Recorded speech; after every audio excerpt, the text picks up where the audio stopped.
Hello, welcome to Talking Good Gamers, the match preview of match day 4 of the Europa League group stage as Genk take on West Ham United. We played a couple of weeks ago, quick succession, back-to-back games against Genk. These previews are a bit different now because we've now got some evidence. We can now talk a little bit about Genk. What did you make of them at the London Stadium? I thought, they were a counter-attacking team, really quick. Liked Ito, I think the winger, drifted inside really well. I thought he was an absolute handful, actually, I've got to say. And somebody, we probably don't need, we don't need that type of player. We're not searching for someone that can play on the right side of midfield for us. We're just not. But if we were, I'd certainly be saying, well, let's go and have a look at this fella because he looks really good. Wouldn't be surprised if someone snatches him up. That being said, I think he's 28, 29, something like that. So probably the wrong age for anybody to bring him in with any massive future plans. But really good, and they definitely hit on the counter attack, Geo, and they were willing to launch it long and fast. And of course, they played that funny little tactic of leaving two men up on our halfway line when we had a corner, as if to say, right, go on in. How many are you willing to commit? Which I thought was one of the best things I've seen against us done tactically all year. You got to play all these Premier League teams, and you get this team in the Europa League who I think have actually given it some thought about how to play against us. So I was quite impressed. Yeah, I have to agree with you. I thought their tactics were bang on, actually. They just weren't good enough. We were just better than them. I thought tactically, in regards to the manager, without knowing the personnel of the Genk side, of course, but tactically, I was a Genk fan. I just said, well done to the manager. I thought they got the tactics right, which was go for pace. Aaron Creswell isn't the fastest player on the pitch. They sort of half-targeted him. I mean, that's Ito's natural position anyway, but they kept giving him the ball to run at Aaron Creswell, and it was working. Creswell, after half an hour, Creswell got to grips with him and worked out how to play against him. But certainly for that period, there was a little bit of a worry there, and I'm not sure Creswell will be starting on Thursday. No. So there's perhaps an opportunity for Genk down that right-hand side. But tactically, they got everything right. A little bit of luck their way when it was 0-0, and they might have opened the scoring. They had the ball in the net, which does allow for offside. The corners, as you mentioned, I thought that was brilliant. It's probably everybody's pet hate, when the defending team takes everyone back for a corner, because that only encourages the opposition to put more players in the box. So you could see the confusion on the West Ham players when they had two back, and you could see Creswell at halfway line shouting and saying, "Oh, hang on a minute, someone's going to, you can't all go in." And Craig Dawson was saying, "Oh, I'll go back then." And Yarmolenko saying, "No, you're not. You get in that box. I'll come out." You can see Moy saying, "Yarmolenko, no, you're not staying outside. You need to go in on the goalkeeper. Someone else needs to come out." And in the end, Declan Rice had to come out the box. I thought, brilliant, fantastic tactic, caused utter confusion. It took us 2 or 3 corners to get it sorted.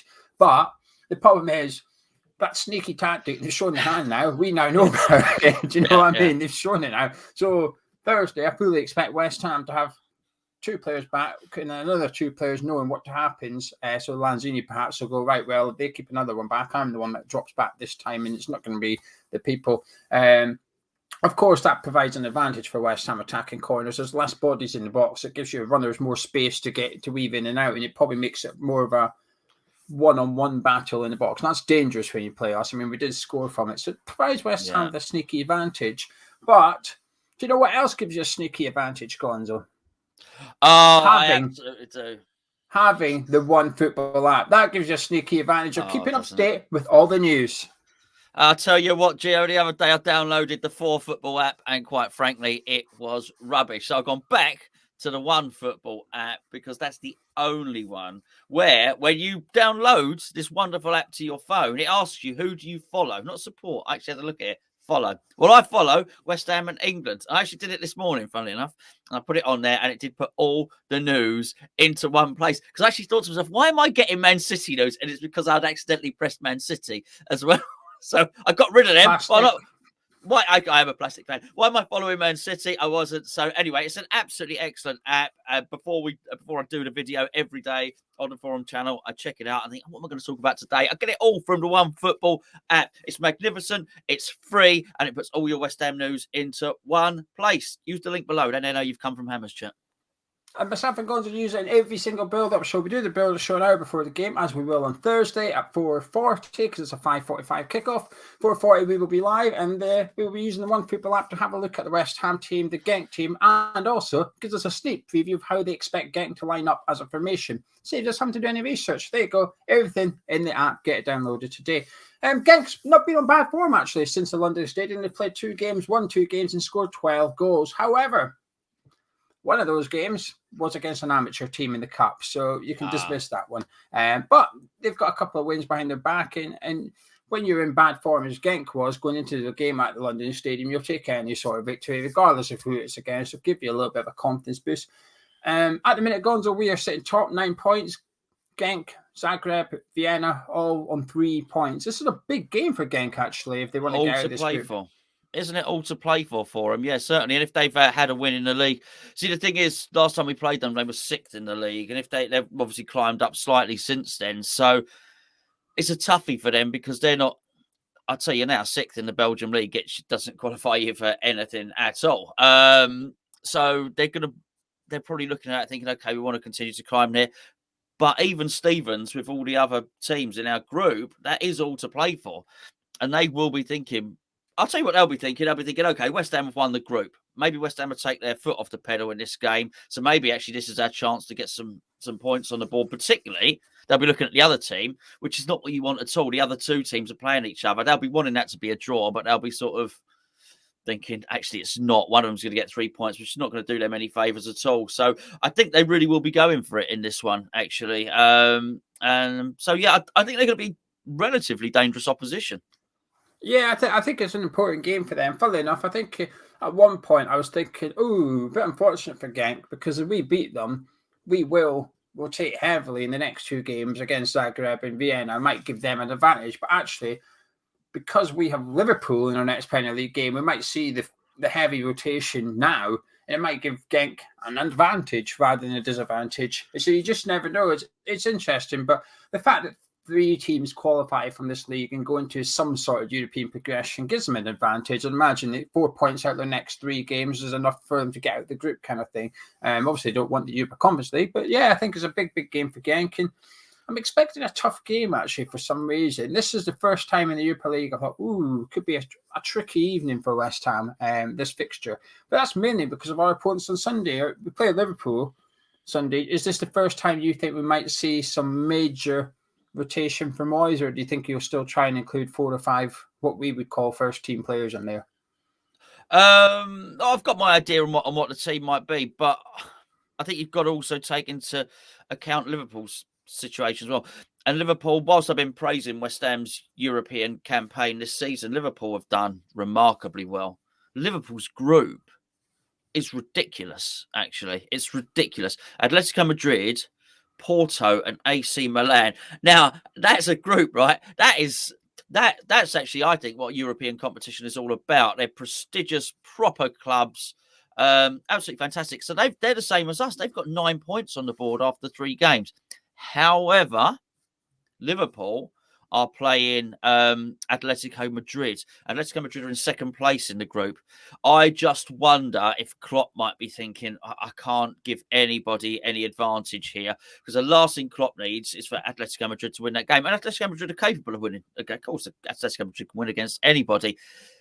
So I do wonder if he will play a lot of his first team players in that game just to seal and get the 12 points in the group and finish on top. If he does, then it might aid us a little bit, because I really, to answer your question, I really do think Moyes is going to play as close to a second string as we've seen, but Moyes is going to still take it seriously and try and win. I think we might see 1 or 2 first teamers in there. Yeah, I think the difference though with Liverpool is Liverpool are at home this week. They're at Anfield, and B, they play earlier than us in the week. We play Thursday away from London and have to get back for it, kind of thing. Liverpool have that extra period of rest, don't have to leave the country. So I think it balances out. I think you're right. I think Liverpool will play their first 11 against Atletico Madrid, and I think they'll play their first 11 against West Ham as well. But it almost balances out a little bit, given the fact that they have a home game, and then it's just down to London, whereas we're in Belgium on Thursday evening. So I think we'll see Moyes rotate massively, and we'll do our 11s in just a second. I hope he does, actually. I hope he does.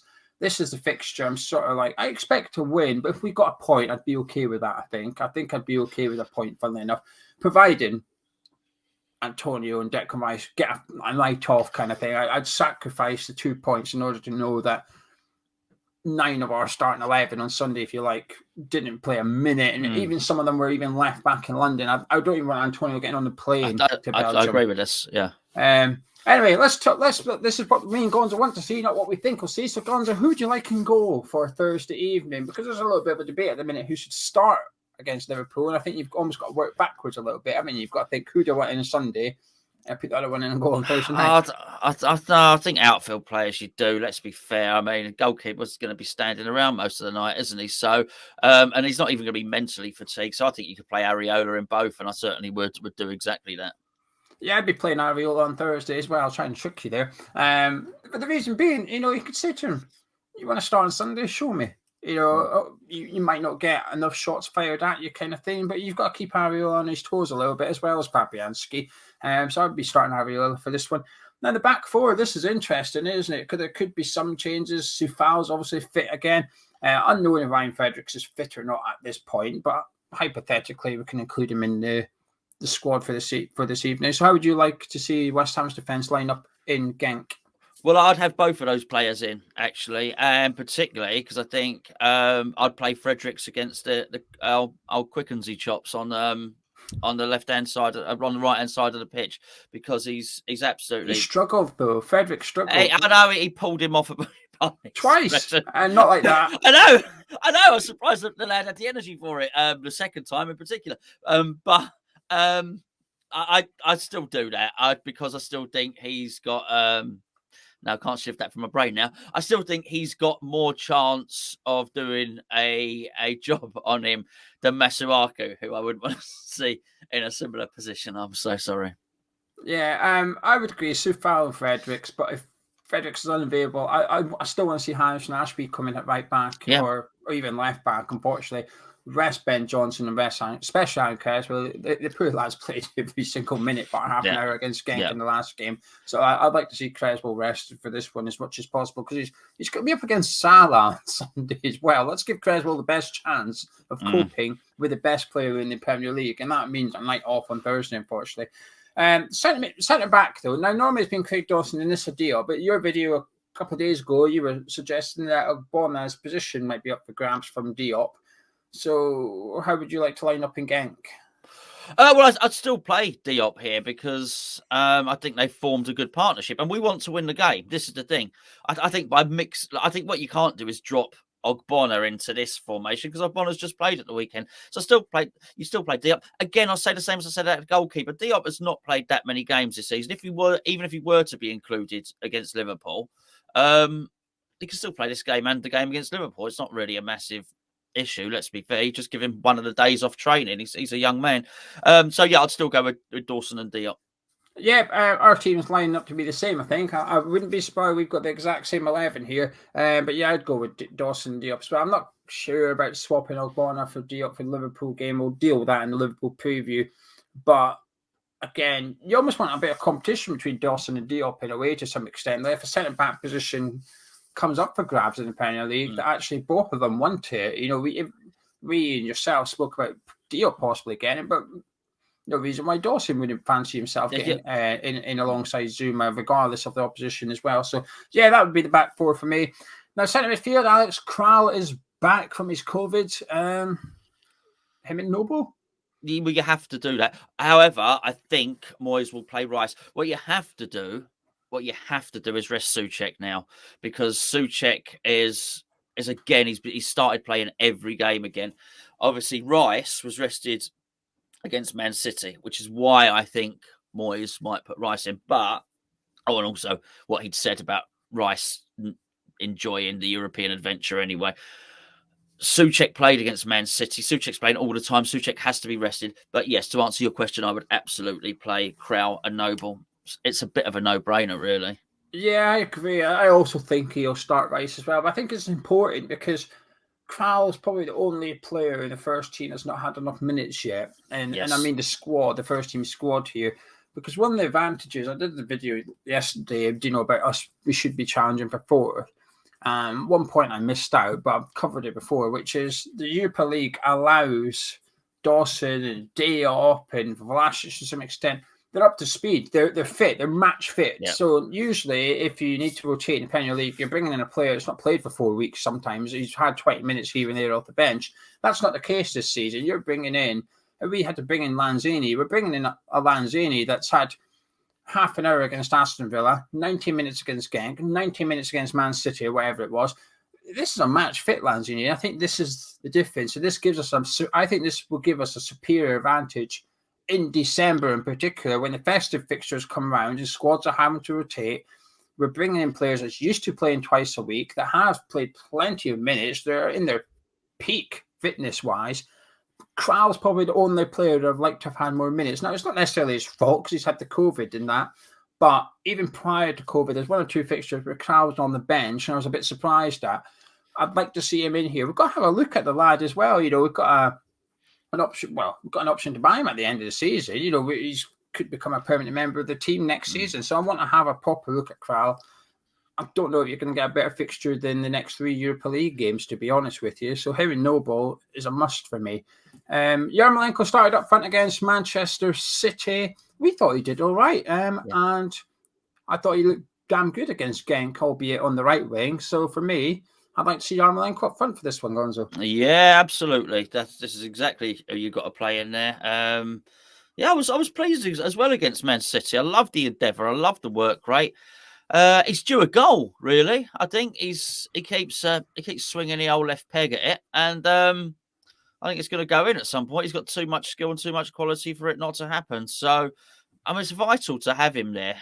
Funny, I've never thought I'd be saying that. It'd be vital to have Yarmolenko in the squad, but it really is, because it does allow Antonio to be rested, and the key here allows Bowen to be rested, which I do think is another important one for this one, because again, like Souček, it seems like he's played every game pretty much. So I want these players, particularly the runners like Bowen and Souček, I want these players really rested ahead of Liverpool, because they're going to have to run cover a lot of distance.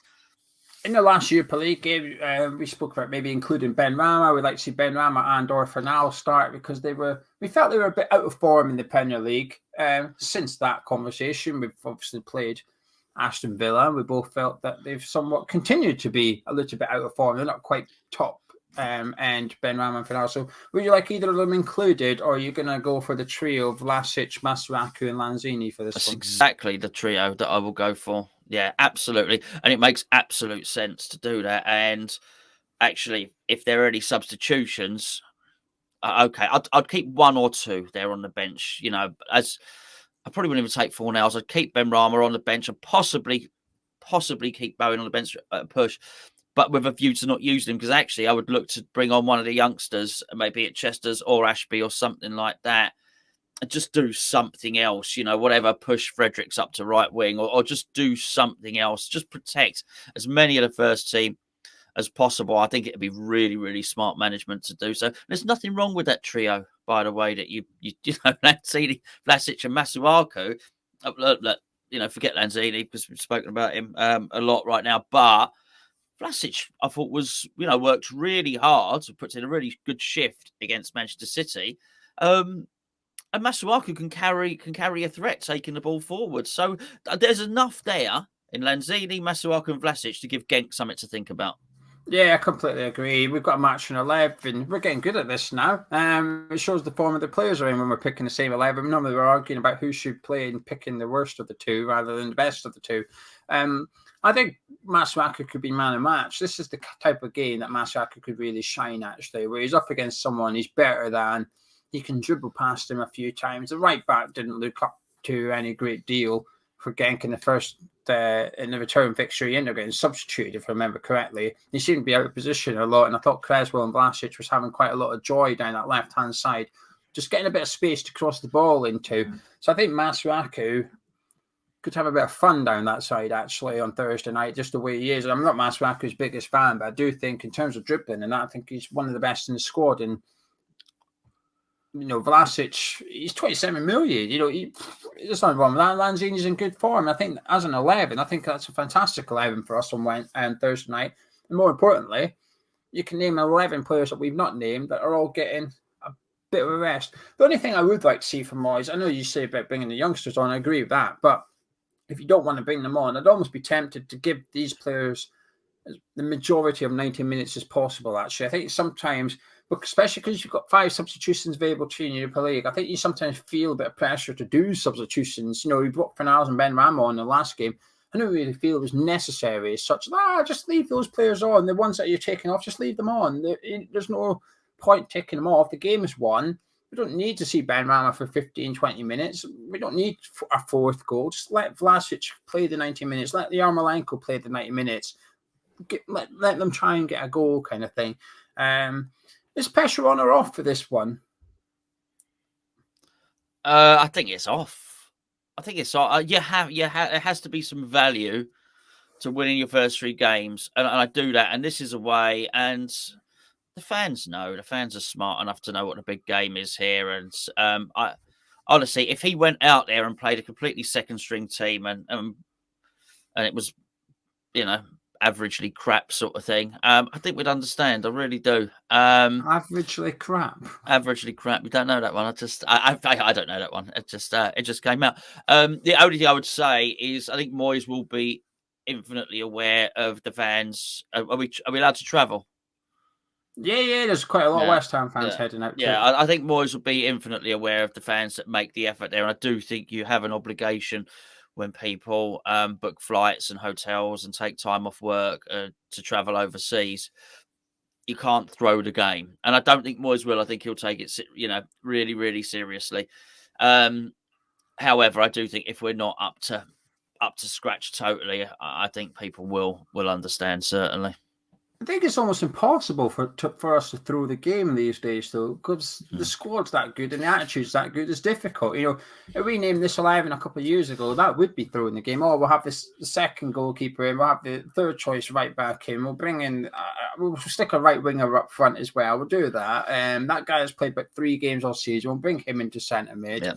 That young lad that's only played 1 senior European, so we'll bring him in as well. Usually, you're setting up for a hiding to nothing, really. But this season, there's none of that there. That team we've just named is more than capable of winning on Thursday. And I think while I agree with you that Moyes has an obligation, but I think he fulfills that with the attitude of the players and the desire to win the game rather than the 11 he picks on the pitch kind of thing. There's arguments that actually some of the, not West Ham, but in the past, other Premier League clubs, that when you do play in the Europa League, say Man United, for example, if they were to go play Europa League on Thursday and put out Fernandes, Pogba, Maguire, it might not even be that arse. They would just drift through the game a little bit and end up getting beat. Sure. So I think there's a lot for it for actually rotating heavily. It keeps the motivation high. And I agree with you. I think pressure's off. I think, would you take a point right now? Nah. Would you be happy with a point then? Yeah, I would be happy with a point. 11 started. Yeah, I would be happy with a point. Yeah, 10 points on the board. Yeah.